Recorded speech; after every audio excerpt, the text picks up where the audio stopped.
ദയവായി ഈ വീഡിയോ ഒരു സ്ക്രീനിൽ കാണാൻ ശ്രമിക്കുക. അതിനായി വലതുവശത്ത് താഴെയായുള്ള ഈ ഒരു ചിഹ്നത്തിൽ അമർത്തുക. തിരിച്ച് പഴയതുപോലെ ആകണമെങ്കിൽ വലതുവശത്ത് കാണുന്ന ഈ ഒരു ചിഹ്നത്തിൽ അമർത്തുക.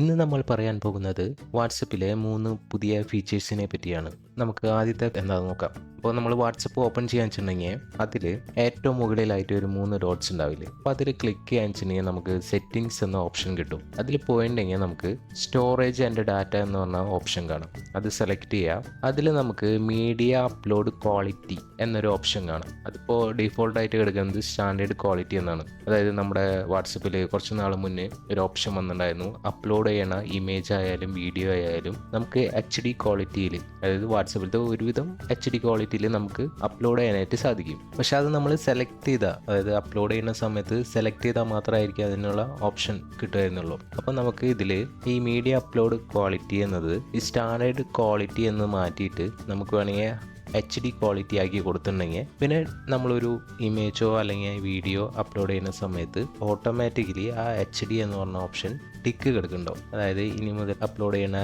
എല്ലാ ഫയലുകളും HD ആയിട്ട് കിട്ടാൻ വേണ്ടിയിട്ടാണ് ഈ ഒരു ഓപ്ഷൻ. വീഡിയോസൊക്കെ നല്ല രീതിയിൽ നമുക്ക് സ്റ്റാറ്റസ് ഇടാനും അയച്ചു കൊടുക്കാനായിട്ട് സാധിക്കുന്നതായി. ഇതാണ് ഒരു ഫീച്ചർ.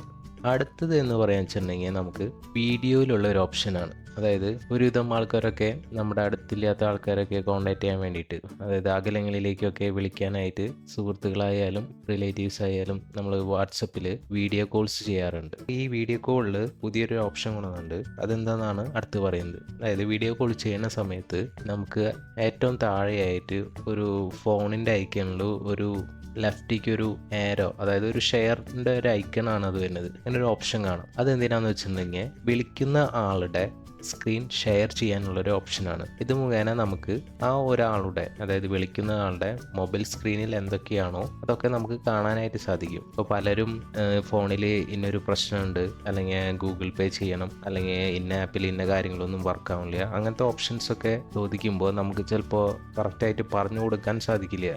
കാരണം നമ്മൾ അവിടെ ഇല്ല, ഒന്നാമത്തെ കേസ്. ആ ഒരു സ്ക്രീനിൽ എന്താ കാണിക്കണേന്ന് നമുക്കറിയില്ല. അപ്പം അങ്ങനത്തെ കേസൊക്കെ വരുമ്പോൾ ആ ഒരു സ്ക്രീൻ നമുക്ക് മിനിമൈസ് ചെയ്തിട്ട് ഈ ഒരു വാട്സപ്പ് കോൾ, വീഡിയോ കോൾ ചെയ്തിട്ട് ആ സ്ക്രീൻ ഷെയറിങ് കൊടുത്തിട്ടുണ്ടെങ്കിൽ start recording or casting with WhatsApp app എന്ന് പറഞ്ഞിട്ട് ഒരു ഓപ്ഷൻ ചോദിക്കും. അത് കൊടുക്കുക. അപ്പോൾ നമുക്ക് സ്ക്രീൻ ഷെയർ ചെയ്തായിട്ട് കാണിക്കും. അത് സ്റ്റോപ്പ് ചെയ്യണമെങ്കിൽ അതിൽ സ്റ്റോപ്പ് ഷെയറിംഗ് എന്ന് പറഞ്ഞ ഓപ്ഷനും കാണാൻ സാധിക്കും. അങ്ങനെ കൊടുത്തിട്ടുണ്ടെങ്കിൽ നമ്മുടെ സ്ക്രീനിൽ, അതായത് ആരെയാണ് വിളിച്ച് ആളുടെ സ്ക്രീനിൽ ഈ ആളുടെ സ്ക്രീൻ കാണാൻ സാധിക്കും. പക്ഷെ ഒന്നും ഓപ്പറേറ്റ് ചെയ്യാനായിട്ട് സാധിക്കില്ല. ജസ്റ്റ് വ്യൂ മാത്രമാണ് കാണാൻ പറ്റുള്ളൂ. അവിടെ എന്ത് നടക്കണം എന്നുള്ളത് നമുക്ക് ഇവിടെ ഇരുന്ന് കാണാനായിട്ട് സാധിക്കും. അതുപോലെ തന്നെ നമുക്ക് ആ ഒരു ഫോണിൽ എന്തെങ്കിലും ഓപ്ഷൻസ് മാറ്റണമെങ്കിൽ ഇത് മുഖേന പറഞ്ഞു കൊടുക്കാനായിട്ട് സാധിക്കും. ഇതാണ് രണ്ടാമത്തെ ഫീച്ചർ. ഇനി അടുത്തത് എന്ന് പറയുന്നത് ചാറ്റുമായി ബന്ധപ്പെട്ട ഒരു ഓപ്ഷനാണ്. അത് ഇതുപോലെ തന്നെ നമ്മൾ ആ വാട്സപ്പിന്റെ ഹോം സ്ക്രീനിൽ പോയിട്ട് ആ 3 ഡോട്ട്സിൽ ക്ലിക്ക് ചെയ്ത് കഴിഞ്ഞിട്ടുണ്ടെങ്കിൽ സെറ്റിങ്സ് എടുക്കുക. അതിൽ ഈ സ്റ്റോറേജ് ആൻഡ് ഡാറ്റ എടുക്കുക. അതിൽ മാനേജ് സ്റ്റോറേജ് എടുത്തിട്ടുണ്ടെങ്കിൽ ഒരു ഓപ്ഷൻ കാണാം, ടേൺ ഓൺ ഡിസപ്പിയറിംഗ് മെസ്സേജസ്. അത് വാട്സപ്പ് തന്നെ കുറച്ച് നാൾ മുന്നേ വന്ന ഓപ്ഷനാണ്. നമുക്ക് ഒരു ചാറ്റിലത്തെ മെസ്സേജസ് ഇത്ര നേരം കഴിഞ്ഞാൽ അല്ലെങ്കിൽ ഇത്ര ഡേയ്സ് കഴിഞ്ഞിട്ടുണ്ടെങ്കിൽ അത് ഓട്ടോമാറ്റിക്കലി ഡിലീറ്റ് ചെയ്യാനുള്ളൊരു ഓപ്ഷൻ ഉണ്ട്. അപ്പം അതിൽ അവർ ഡീഫോൾട്ടായിട്ട് 24 മണിക്കൂർ, 7 ദിവസം അല്ലെങ്കിൽ 90 ഡേയ്സ് അല്ലെങ്കിൽ നമുക്ക് ഓഫ് ചെയ്തിടാനുള്ള ഓപ്ഷൻ ഉണ്ട്. അപ്പോൾ അത് ഡീഫോൾട്ടായിട്ടാണ് കൊടുത്തിട്ടുണ്ടായത്. അപ്പോൾ അത് നമുക്ക് വേണമെങ്കിൽ ഇവിടെ സെറ്റ് ചെയ്ത് വെക്കാം. അപ്പോൾ എല്ലാത്തിനും ചിലപ്പോൾ അത് അപ്ലൈ ചെയ്ത് കിടക്കുന്നുണ്ടാവും. അത് ഏതൊക്കെ ചാറ്റിനാണ് അപ്ലൈ ചെയ്ത് കിടക്കുന്നതെന്ന് അറിയണമെങ്കിൽ ഈ ഒരു ഓപ്ഷനിലേക്ക് പോയാൽ മതി. അതായത് മാനേജ് സ്റ്റോറേജ് എടുത്തിട്ടുണ്ടെങ്കിൽ അതിൽ ടേൺ ഓൺ ഡിസപ്പിയറിംഗ് മെസ്സേജസ് എന്ന് പറഞ്ഞ ഓപ്ഷൻ കാണാം. അപ്പോൾ അതിൽ താഴെയായിട്ട് കാണാം ആർക്കൊക്കെ വന്നിട്ടുണ്ടാവുന്നത്. അപ്പോൾ അതിൽ ക്ലിക്ക് ചെയ്ത് കഴിഞ്ഞിട്ടുണ്ടെങ്കിൽ നമുക്ക് ഡീഫോൾട്ട് മെസ്സേജ് ടൈമർ എന്ന് പറഞ്ഞ ഓപ്ഷൻ കാണാം. അപ്പോൾ അതിൽ ഏതാണ് നമുക്ക് ആവശ്യമെന്ന് വെച്ചിട്ടുണ്ടെങ്കിൽ അത് ആക്കാം. ഇൻ കേസ് അത് ഓഫ് ചെയ്തിട്ടുണ്ടെങ്കിൽ ഓഫ് ചെയ്തിടാം. അതർവൈസ് ഇപ്പോൾ ഏതിനൊക്കെ ഈ ഒരു ഓപ്ഷൻ കേൾക്കണമെന്ന് അറിയാൻ വേണമെങ്കിൽ ആ ഒരു അപ്ലൈ ടൈമർ ടു ചാറ്റ് എന്ന് പറഞ്ഞ ഓപ്ഷൻ എടുത്തിട്ടുണ്ടെങ്കിൽ അതിൽ കാണാൻ പറ്റും. അതുപോലെ തന്നെ പുതിയതായിട്ടുള്ള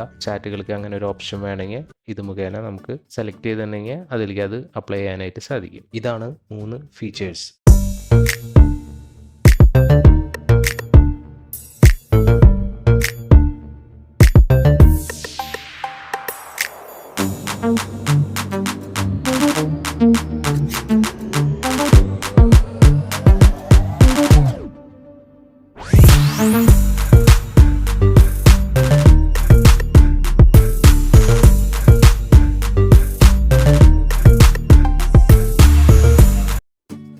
എല്ലാവർക്കും വീഡിയോ ഇഷ്ടപ്പെട്ടെന്ന് വിചാരിക്കുന്നു. വീഡിയോ ഇഷ്ടപ്പെട്ടാൽ ലൈക്ക് ചെയ്യുക, ഷെയർ ചെയ്യുക, സബ്സ്ക്രൈബ് ചെയ്യുക. കൂടുതൽ വീഡിയോസിനായി ഈ ചാനൽ ഫോളോ ചെയ്യുക. Thank you.